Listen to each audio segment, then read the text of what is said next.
Now, the previous video just stopped from here. I just need to re-explain that because we've got debtors allowances. Please note that your debtors control will decrease by that 2,940, and your debtors control will also decrease by the same amount, which is 2,940.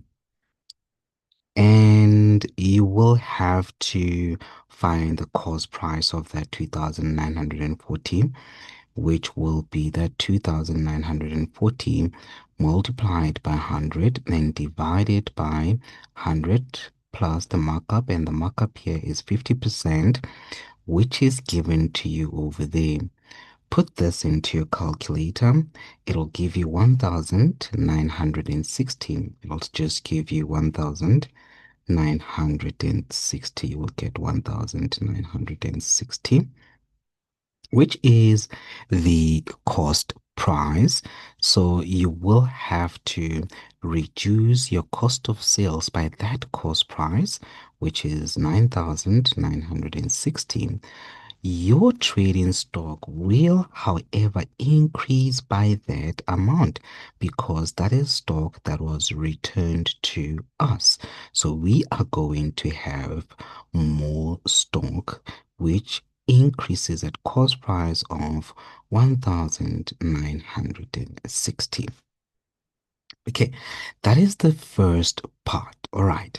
And then it continues and says that upon investigation, Adventure Outfitters found that the whole batch of sleeping bags were faulty.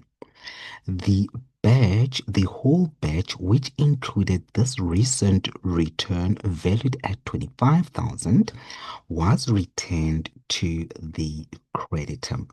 When these goods are returned to the creditor, two accounts are going to be affected. Trading, excuse me, trading stock is going to decrease by the cost price of goods that were returned to the creditor, and that will be 25,000 rand. So it means that we are going to minus from trading stock. And then we are going to debit creditors control. Please note that creditors control is a liability. And when you debit liabilities, it means you are subtracting from them, meaning we owe the creditor less. So you will go to creditors control and minus the 25,000 rand as we owe them less. Why are we owing them less? It's because we returned stock to them. So you'll go to your trading stock and minus that 25,000 rand.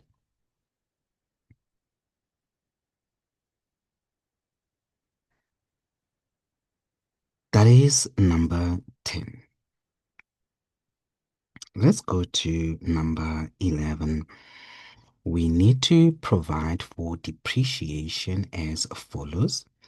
On vehicles, it will be on book value. Please note that another name for book value is that it will be on diminution.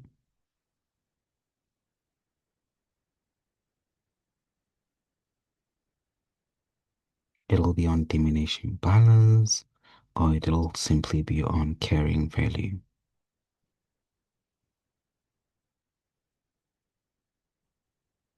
When depreciation is on diminishing balance or carrying value, it means that to calculate depreciation, you first need to find the carrying value of the asset. Now, let's check. For vehicles, they didn't mention anything about any vehicle that was purchased here, so I will work with what I've got. So the cost price of vehicles will be,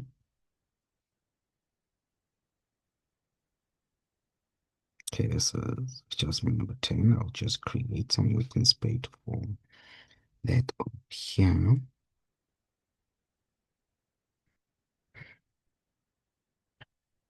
For vehicles, cost price was given to us, and the cost price for vehicles is 190,000.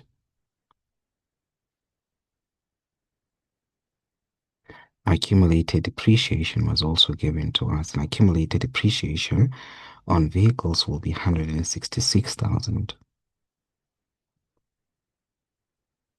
meaning that the carrying value will be the difference between 190,000 and 166,000.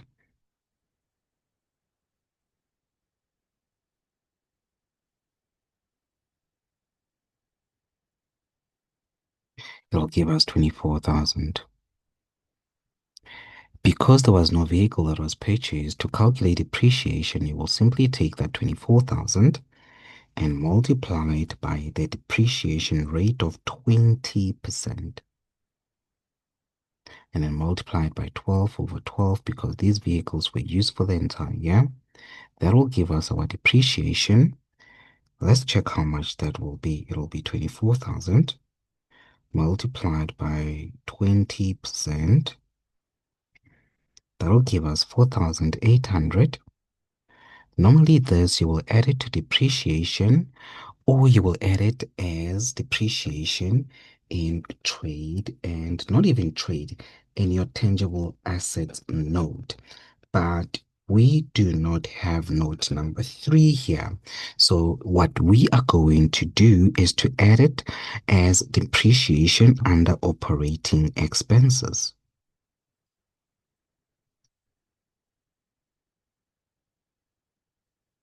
And the value will be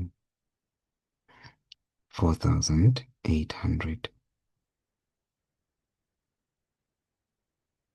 That's all on vehicles. Then on equipment, it will be at 12% on cost. So we use the cost price to calculate this. And then they said a new standby generator was purchased for 45,000 on the 1st of June 2024, and it was already correctly recorded. So I'm going to go to my equipment. The cost price for equipment is 165,000. It simply means that the 45,000 is in the, and we've got two types of equipments there. There's old equipment which was used for the entire year, and there's a new equipment that was used only for part of the year. Now what you need to do here is to, I hope I won't have to use the space, but I'm just going to use it. So for equipment,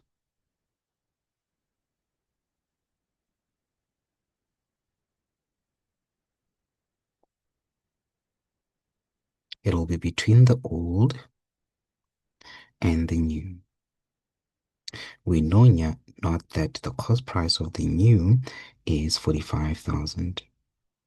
However, we don't know the cost price of the old. So to get the cost price of the old, I'm going to take that 165,000 and minus the new, which is 45,000. And this will give me 120,000. And then I'm going to find the accumulated depreciation. Obviously, the new doesn't have accumulated depreciation. So the accumulated depreciation that we have on equipment of 100,000 is only of the old, which means that the carrying value of the old will be 20,000. Someone might be wondering, why are you calculating the carrying value at the beginning of the year? It is because I need to check. Yes, I'm not going to use it to calculate depreciation because it's on cost. I will calculate depreciation on the 120,000 by taking that 120,000 and multiplying it by 12%. Let's see how much it gives us. 120,000 multiplied by 12%. This will give us 14,400. So this is the depreciation of the old. We are going to add that to our depreciation. So I'm going to go to depreciation and add the depreciation of the old. The new though, because it was purchased, I'm going to go to my financial year. The new,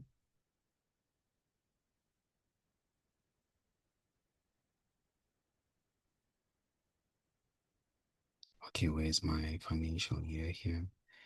The new was purchased on the 1st of June. Oh, I've got the 1st of June already. So if it was purchased there, it was used for this period, which will be 1, 2, 3, 4, 5.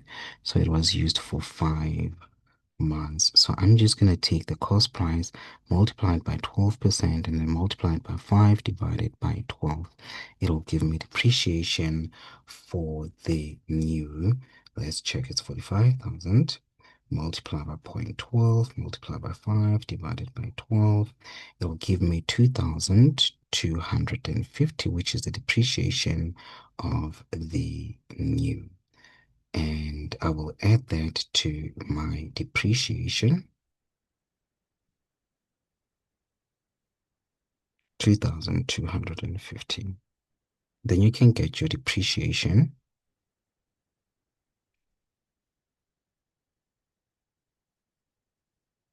Your depreciation will amount to 21,450. Done.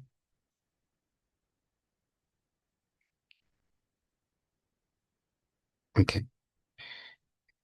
Then this one says that a fire broke out during a survival skills course and damaged 8,000 worth of stock. So there I'm just stopping right there. Now, here, guys, I need you to understand that I'll be using this over here. So, all the stock lost, the first thing you take the stock that is damaged, you reduce your trading stock by the cost price of stock that was damaged. And that's what I'm going to do. I'm going to go straight to my trading stock and subtract the cost price of stock that was damaged. And the stock that was damaged amounted to 8,000 rand. So, I'm going to subtract that from my trading stock. Okay, that's what was damaged, right? And then you're going to check what has been insured from the stock. So anything that was in excess of what is being insured, you will record it as a loss. But in this example here, the insured is the whole amount of 8,000 rand. All right. So of the 8,000 rand, some of it it's going to get paid to us. And what's going to get paid to us in this example will be the 90% of what we have lost. So I'm going to take what we have lost and I'm going to multiply it by 90%, which is that 8,000 times 90%. That's what we have to receive, and it will be recorded in trade and other receivables. Okay, so what is 90% of 8,000? I'm going to take 8,000 rand and multiply by 0.9. How did I get that 90%? I took 100%, okay? So I'm going to say 8,000 times by 100% minus, they said excess was 10%, so you just minus the excess of 10%. It'll give us 7,200. That 7,200 will be recorded in trade and other receivables. It's either you record it as accrued income or you create a new account, which is insurance receivable. And the insurance receivable will be this value of your stock, which is 8,000. You multiply by 90%, it'll give you that 7,200. It means the 10% will not be received at all.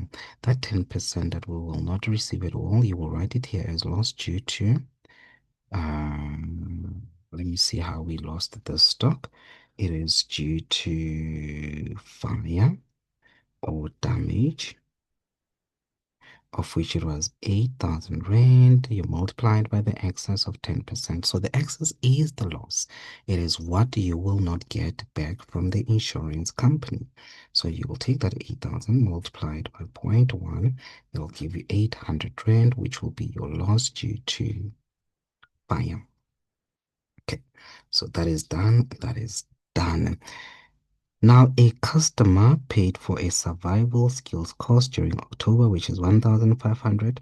The course will only take place in November. Please note that our financial year ends on the 31st of October. So this client has already paid for November. So that November fee will be subtracted from our fee income.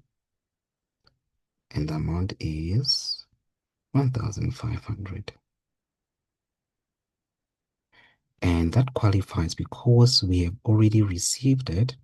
It will qualify as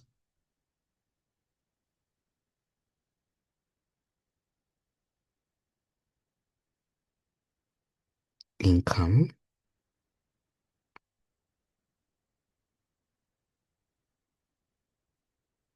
received in advance. And the income received in advance will be that 1,500.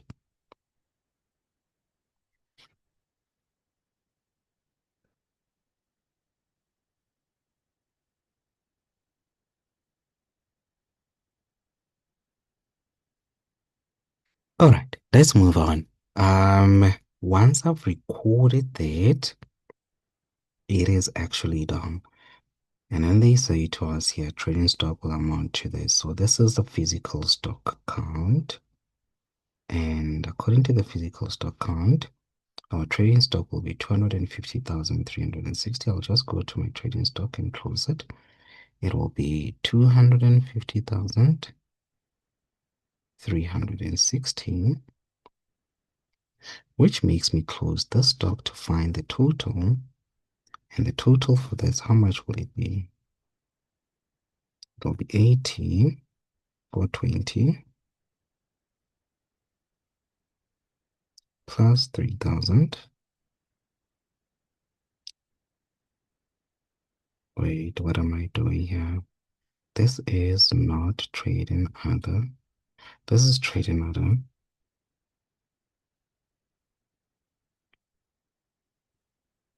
Receivables is not trading stock. Okay, so I will just close these ones here.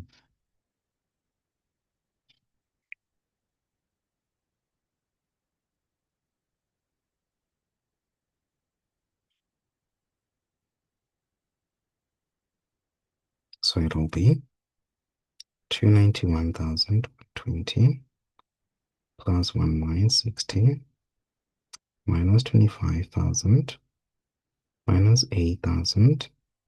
It'll give me this amount here, which will be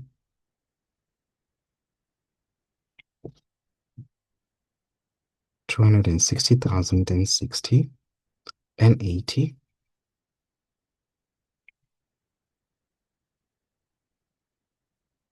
So all of this will give me 260,080. However, please note that my trading stock needs to be 250,360. So I will need to subtract from it. Let's see how much I'm going to subtract from it.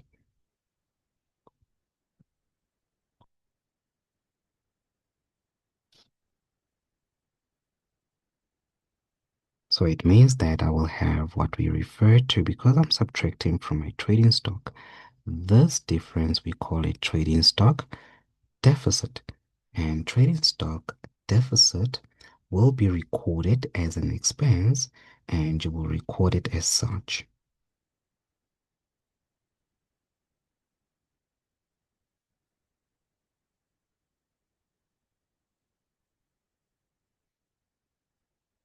And it will be that 9,720.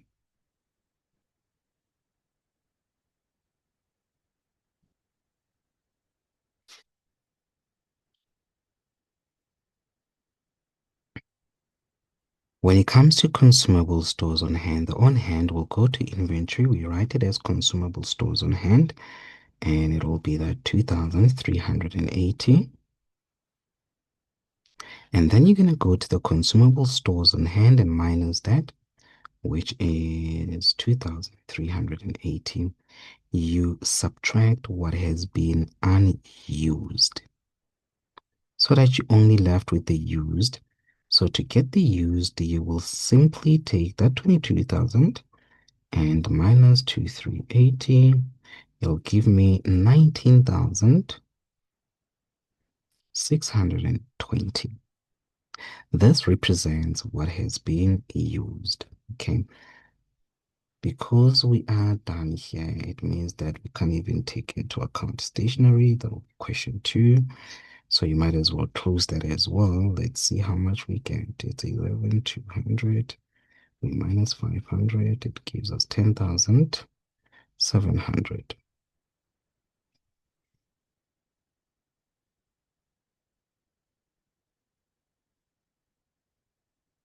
Okay. I think now it is time for us to add everything. And when we add everything, I am going to start with my sales. Close this. Put that into your calculator.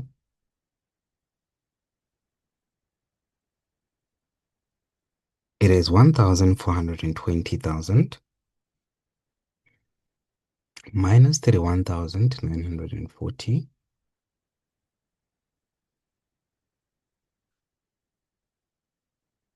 minus 2,940. What do you get?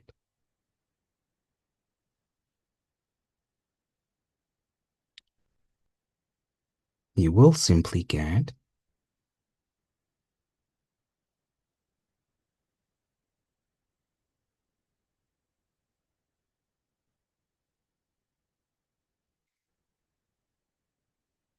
1,385,120.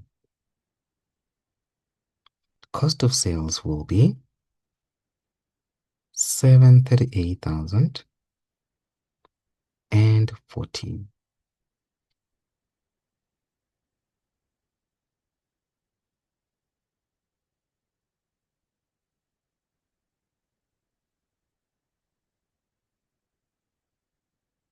And your gross profit will be, gross profit is just your sales of 1,385,120.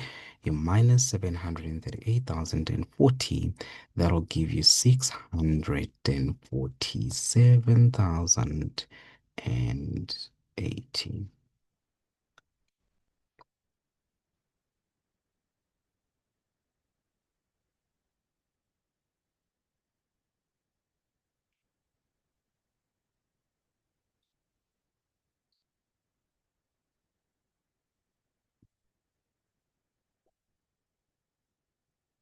For fee income, put that into your calculator. You will get 153,900. And for rent income, you will get 50,000. The last one, discount received, close it. You will get 13,916.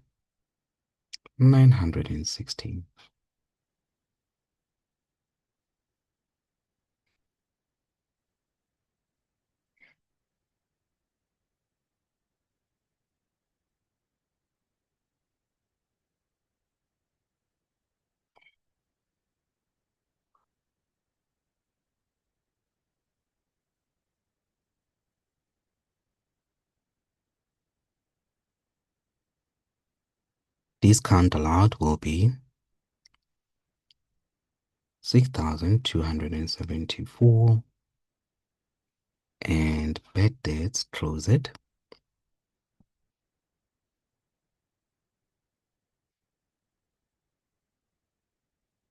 will be 6,862.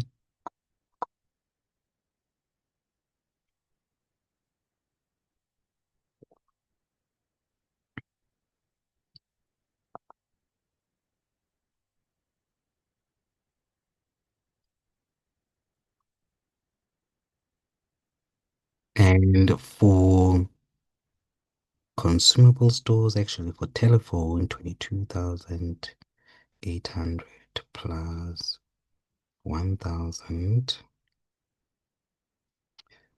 It changes, so it will be 24,020.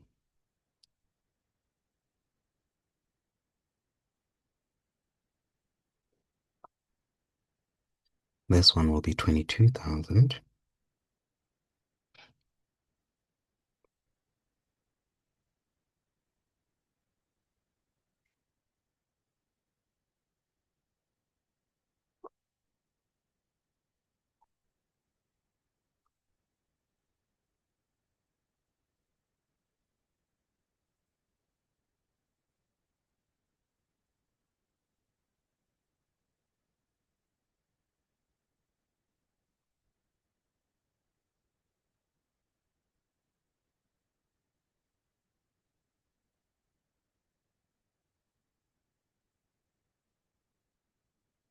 This one will give us 12,319.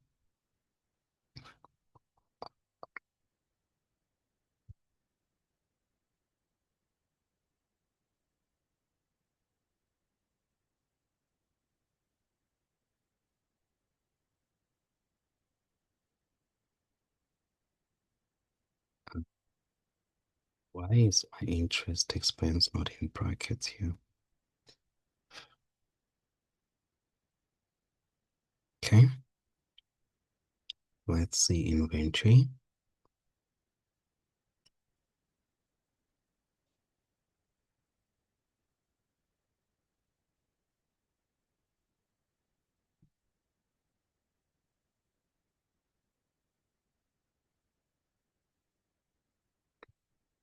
Okay, and then let's check.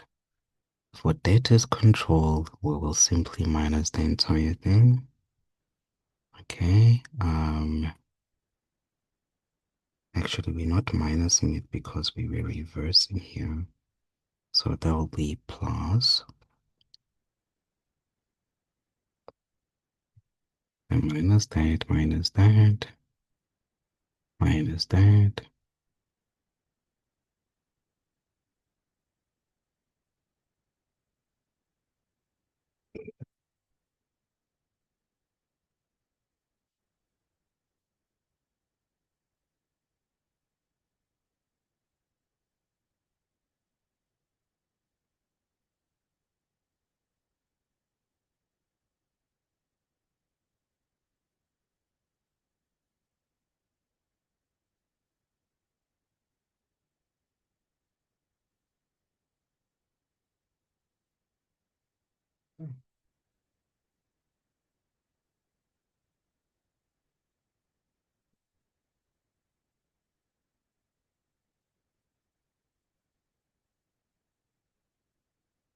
So everything is correct. Oh my word.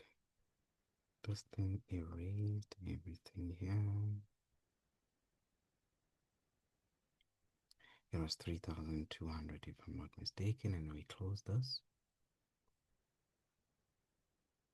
Are we really closing this? Yes, we close it. Got this, we'll got this. This will give me 7,600.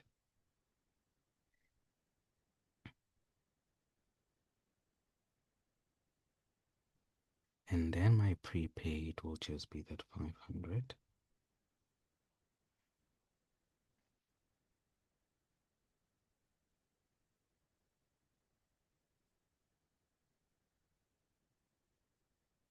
And then over here, it'll be this, this, close it. The total will be 8, 7, 24. And for this one, the total will be 1,000. There was a fixed deposit maturing. How did I miss that?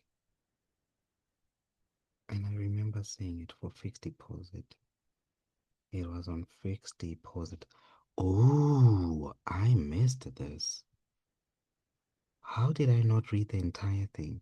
So the full fixed deposit will mature on the 30th of April 2025. And at the moment, the fixed deposit is sitting at that 70,000 rand. So if it was capitalized, the full fixed deposit will have been, if interest was capitalized, will have been 75,600. But because interest was not capitalized, our interest on fixed deposit that is maturing next year will just be 70,000. So when we talk about the next 12 months, we're looking at 12 months after the end of the current financial year. So that is in the next 12 months. So that is what will be maturing in the next 12 months. Okay, I don't know how we missed that. All right, for creditors control, some of the and the amount for this will be 8 minus it's 3, it's 0, 0, 0.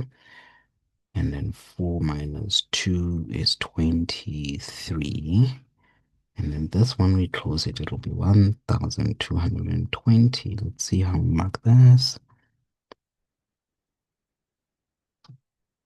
Okay. And this will be it. All right, this will be it. I hope you understood everything that I said to you. In our next video, I will be looking at the accounting equation. You guys call it AOEL. AOEL, that's what we're going to be doing. So in the next lesson, we'll be busy with this over here. Make sure you come back, okay? Do you want to pause? Make sure you do come back as we are going to finish this up.